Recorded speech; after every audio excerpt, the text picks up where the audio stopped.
ప్రవచనకర్త Garakapati నరసింహారావుపై Narasaraopet police స్టేషన్లో BC సంఘం నేతలు ఫిర్యాదు చేశారు.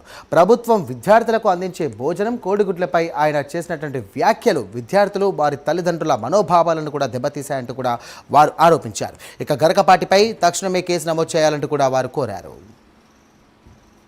ఇటీవల 2 రోజుల కిందట ప్రముఖ ప్రవచనకర్త గరికపాటి నరసింహారావు గారు మరి రాజమండ్రిలో వేదికగా చేసుకొని తాను అక్కడ ప్రవచనాలు చేసే సమయంలో మరి ఆంధ్ర రాష్ట్రంలో ఉన్నటువంటి అన్ని పాఠశాలలో చదివే విద్యార్థుల మనోభావాన్ని దెబ్బతీసే విధంగా స్కూళ్లలో ప్రభుత్వం వారు, కేంద్ర రాష్ట్ర ప్రభుత్వం వారు అందించే స్కూల్స్ లో మధ్యాహ్న భోజన పథకం కానివ్వండి, హాస్టల్స్ లో ఉన్న పిల్లలకు బట్టలు, బుక్స్, బ్యాగ్స్ ఇలా ఇచ్చే ప్రతి అంశం మీద కూడా ఆయన వ్యాఖ్యానిస్తూ అవమానపరుస్తూ విద్యార్థుల యొక్క ఆత్మగౌరవం దెబ్బతినే విధంగా స్కూలుకు వచ్చే పిల్లలకి బుక్స్ ఇవ్వాలా, కోడిగుడ్లు పెట్టాలా, దుస్తులు ఇవ్వాలా, ఇన్నిచ్చి ఆ పిల్లలకి చదువు చెప్పాలా, అంత అవసరమా?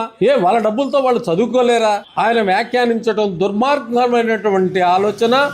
ఆయన తీరు కూడా ఎంత ప్రమాదకరంగా ఉందంటే ఈ యొక్క ప్రభుత్వాన్ని ఆయన మాట్లాడుతూ, నేను బహిరంగంగా ప్రభుత్వ అధికారులు వినే విధంగా నేను మాట్లాడుతున్నాను, ఇలా మాట్లాడే దమ్ము ధైర్యం ఎవరికి లేదని మరి యొక్క ప్రభుత్వ అధికారుల్ని, ప్రభుత్వాన్ని కూడా ఛాలెంజ్ విసిరే దిశగా మాట్లాడాడంటే ఎంత అగౌరవంగా మరి ఎంత గర్వంగా కూడా ఉన్నాడు. గరికపాటి నరసింహారావు గారి మీద పలు కేసులు పెట్టాలని కూడా మేము బీసీ సంక్షేమ సంఘం ఆధ్వర్యంలో ఫిర్యాదు కూడా చేయటం జరిగింది.